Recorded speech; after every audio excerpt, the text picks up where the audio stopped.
Okey, sekarang ni saya nak tunjuk cantiknya alunan double curtain ya. Tengok ya.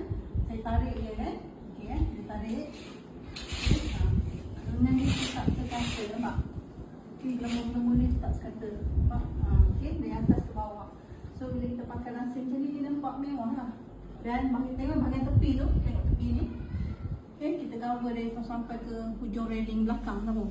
Bila kita tengok dari tepi, dia akan nampak berkotak, cantik. Okey, so cara nak kemaskan dia lagi, rapikan dia ni. Okey, kita ikut alunan dari atas sampai ke bawah. Kalau kita pakai langsir French tip biasa, jahit tip biasa, dia tak dapat macam ni tau. Double curtain dia dapat macam ni. Eyelet boleh dapat gelembung besar tapi atas tu belum tentu sekata. Okey, double curtain ni sekata sebab di antara roller tu dia ada wire, ada tali. Maksudnya bila kita tarik, tali tu gerak sekali dengan roller kan. Jadi tapi antara kawan dia ni, antara hook tu, dia tak dilus lagi.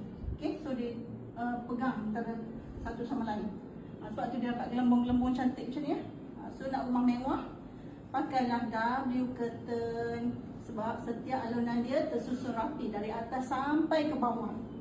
Okay, so kalau you all nak cantik lagi bawah ni, you all ikat dengan getah satu malam ataupun 2 malam. Okay, bagi dia flow dia ikut lah. Okay, itu dia W curtain.